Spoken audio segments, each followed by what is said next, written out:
গৌৰীপুৰ গদাধৰ নদীত নাও দুৰ্ঘটনাত সন্ধানহীন পিতা পুত্ৰৰ ধুবুৰী জিলাৰ গৌৰীপুৰ গদাধৰ নৈত এই দুৰ্ঘটনা সংঘটিত হয়।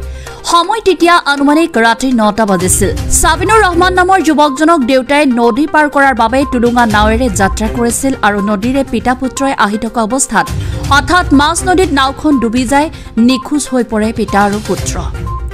ঘটনাস্থলীত সৃষ্টি হয় এক আতংকময় পৰিৱেশ। লগে লগে স্থানীয় ৰাইজে পিতা পুত্ৰৰ সন্ধান বিচাৰি বেৰ জালেৰে অভিযান চলাই যদিও কোনো সন্ধান উলিয়াব পৰা নাই। ঘটনাস্থলীত গৌৰীপুৰ আৰক্ষী উপস্থিত হোৱাৰ পিছতে উপস্থিত হয় SDRF বাহিনীও। SDRF বাহিনীয়ে গোটেই ৰাতি অভিযান চলায়। পুৱাই ওলাবক নামৰ ব্যক্তিজনৰ মৃতদেহ উদ্ধাৰ কৰিবলৈ সক্ষম হয় আৰু পুত্ৰ সাবিনুৰ ৰহমানৰ মৃতদেহ বৰ্তমানলৈকে সন্ধান পোৱা নাই। মৃতদেহ উদ্ধাৰ কৰাৰ পিছতে মৰণোত্তৰ পৰীক্ষাৰ বাবে ধুবুৰী চিকিৎসা মহাবিদ্যালয়লৈ প্ৰেৰণ কৰা হৈছে আৰু লগতে সাবিনুৰ ৰহমানক বিচাৰি SDRF বাহিনীয়ে অব্যাহত ৰাখিছে অভিযান।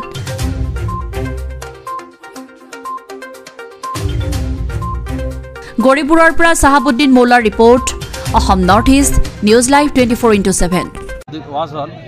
এটা মানুহে চিঞৰি উঠাৰ পিছত আমি বিলাক যোৱাৰ পিছত হাতাপাতা হোৱাৰ কাছাকাছি তাতে মানে নাওখন ডুবাই যোৱাৰ পিছত নাওখন এটা জাল আছিল, জালত এই মানে ফাঁচি গৈছে।